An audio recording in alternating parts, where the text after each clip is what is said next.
নামাজি ব্যক্তির শরীর স্ক্যান করে বিজ্ঞানীরা যা পেল তা সত্যি অবাক করার মতো। মালয়েশিয়ার একটি ইউনিভার্সিটির বিশেষজ্ঞ দল এবং কিছু বিজ্ঞানীরা মিলে একটি গবেষণা করেছিলেন। মানুষ যখন নামাজ পড়ে তখন তাদের ব্রেনের মধ্যে কি ঘটে সেটি দেখার জন্য কয়েকজন নামাজি ব্যক্তির শরীরে সেই উন্নত টেকনোলজি সম্পন্ন মেশিনকে সংযুক্ত করলো। তখন বিজ্ঞানীরা দেখলো একজন নামাজি ব্যক্তি যখন সিজদায় যায় তখন তার মস্তিষ্কে আলফাবেট অ্যাক্টিভিটি আরো বেশি সক্রিয় হয়ে যায়। তাদের মস্তিষ্কের ভেতরে এমন একটি প্রক্রিয়া হতে থাকে যে প্রক্রিয়াটি মানুষের মস্তিষ্কের ভেতরে মানসিক সুখ শান্তি কন্ট্রোল করে। মানুষ যখন প্রতিদিন টেনশন বা ডিপ্রেশনের কারণে বিধ্বস্ত অবস্থায় চলে যায় তখন সেদিকে রিকভার করার জন্য নামাজ অত্যন্ত কার্যকরী ভূমিকা পালন করে। কিন্তু বিস্ময়কর ব্যাপার হচ্ছে সাধারণ মানুষের মস্তিষ্কের এই আলফাবেটের বৃদ্ধি ঘটাতে এরপর যুগ যুগ লেগে যায়। কিন্তু একজন নামাজি ব্যক্তি যখন নামাজে দাঁড়ায় এবং যখন সে সিজদায় যায় তখন তার মস্তিষ্কে আলফাবেটের বৃদ্ধি ঘটে, যে কথাটি রাসূল সাল্লাল্লাহু আলাইহি ওয়াসাল্লামের বলা অসংখ্য হাদিসকে সত্য প্রমাণ করেছেন। সুবহানাল্লাহ। নামাজ বেহেশতের চাবি, এই কথাটি আমরা সকলেই জানি। এই নামাজ পড়াটাও এখন অনেকের কাছে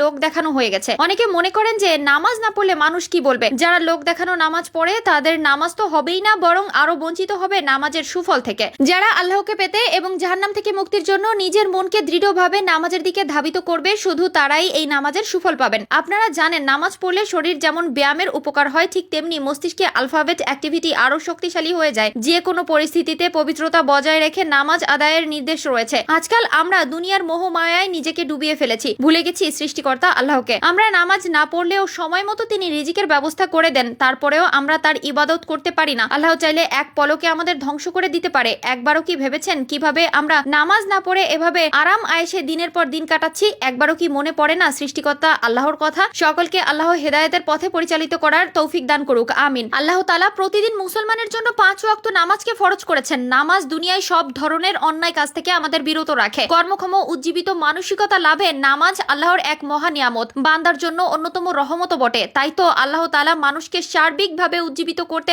নামাজের প্রতি গুরুত্ব আরোপ করেছেন, আর নামাজ না পড়লে শাস্তির বিধানও রেখেছেন। এছাড়া নামাজ আদায়ের মাধ্যমে অনেক শারীরিক উপকার পাওয়া যায়। নামাজের জন্য মানুষকে প্রতিদিন 5 বার ওযু করতে হয়, আর এতে মানুষের ত্বক পরিষ্কার থাকে। ওযুর সময় মানুষের দেহের মূল্যবান অংশগুলো পরিষ্কার হয়, এতে জীবাণু থেকে ত্বক সুরক্ষায় থাকে। এছাড়া চেহারার লাবণ্যতাও বাড়ে এবং মুখের বলিরেখা কমে যায়। মানুষ যখন নামাজে দাঁড়ায় তখন চোখ সিজদার স্থানে স্থির থাকে, ফলে মানুষের একাগ্রতা ও মনোযোগিতা বাড়ে। নামাজ শেষে বসা অবস্থায় ডান ও বাম দিকে সালাম ফেরানো হয়। এতে শরীরে শুধু মাথা ও ঘাড় ডান দিকে ও বাম দিকে ফেরানো হয়। এটা ঘাড়ের উত্তম ব্যায়াম যা নামাজের মাধ্যমে সাধিত হয়। নামাজ মানুষকে সময় সম্পর্কে সচেতন করে তোলে। বান্দা সৃষ্টিকর্তার সন্তুষ্টির জন্য সময় মতো নামাজে বিনয়ী হয়ে দাঁড়ায়, আর এখান থেকেই কিভাবে বিনয়ী হতে হয় তার শিক্ষা গ্রহণ করা যায়। নামাজ মানুষের দেহের কাঠামোগত ভারসাম্যতা বজায় রাখে, ফলে স্থূলতা কমে। নামাজে নড়াচড়া করায় অঙ্গগুলো স্থানভেদে সংবর্ধিত সংকুচিত হয়ে বিশেষ কাজ করে থাকে। অঙ্গ ও জোড়াগুলোর বর্ধন ও উন্নতি এবং শক্তি বাড়ায়। নামাজের মাধ্যমে একজন মুসলমান নিজেকে আল্লাহর কাছে সমর্পণ করে। এই আত্মসমর্পণের আত্মিক দিক দিয়ে নামাজি ব্যক্তি শক্তিশালী হন। নামাজের মাধ্যমে আল্লাহর ধ্যানে তার মন প্রশান্ত হয়। আল্লাহ তাআলা মুসলিম উম্মাহকে নামাজ আদায়ের মাধ্যমে শারীরিক ও মানসিক ও আত্মিক উপকারিতা লাভের তৌফিক দান করুন, আমিন।